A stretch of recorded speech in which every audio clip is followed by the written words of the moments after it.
It had started to snow. Flurries swirled in the light of the gas lamps along the cobbled avenue outside, and the tall, slender young Englishman, on stepping into the foyer of Delmonico's, paused to brush the quickly melting flakes from the velvet lapels of his topcoat. Immediately the girl from the cloakroom hurried over. He peeled off his pearl-grey gloves and popped them into his bowler, and bending backwards a bit so that the girl could reach up to help him, wriggled out of the coat. Then, absently fingering his stylish black moustache, he looked around what was New York's most fashionable restaurant. The Christmas decorations were up, a full fortnight before the holiday, and as such rather too early by London standards. And from behind a yew tree hung with ornaments, a little maitre d' appeared. "Can I be of service, sir?" With a practised eye, the maitre d' had sized up the young man. The elegant tailoring of his clothes, the refinement of his handsome profile, the delicacy of his long fingers, and was prepared to be deferential, which was hardly ever the case when an unknown person walked into the famous restaurant. "I'm looking for Mr. Stanley," the young man said. "I was round to his hotel, and they tell me he is dining here this evening." "Are you with his party, sir?" "No, but I should like to have a word with him nevertheless. He is here, then?" "Yes, he is. May I tell him who's calling?" The young man took an engraved visiting card from his waistcoat pocket and handed it to the maitre d'. "Please say that I'm awfully sorry to intrude in this way, but the matter is urgent." "Certainly, sir. Would you care to wait in the bar?" "And perhaps you had best also say that I've come from Sir William Mackinnon in London." "Mackinnon, sir?"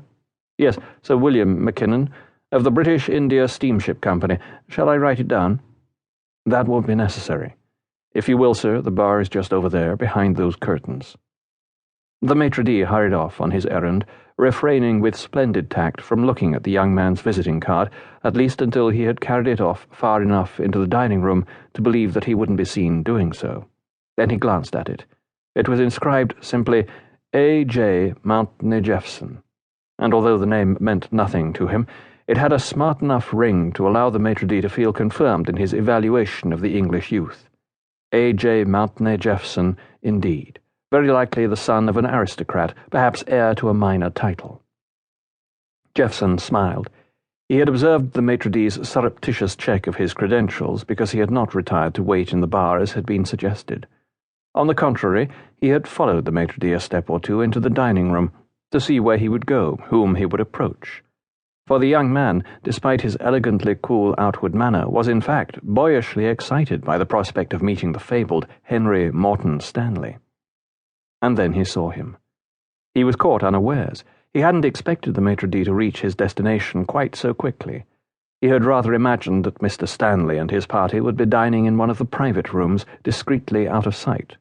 But the maitre d' stopped at one of the most prominently located tables, and the party seated around it, 4 men, 5 or 6 women, seemed almost ostentatiously on display. They were colourfully, if not to say garishly, dressed. A great many pink and purple and orange boas and feathered hats blossomed around the women, and they were carrying on raucously, explosions of shrill laughter punctuating their noisy chatter, as if deliberately calling attention to themselves.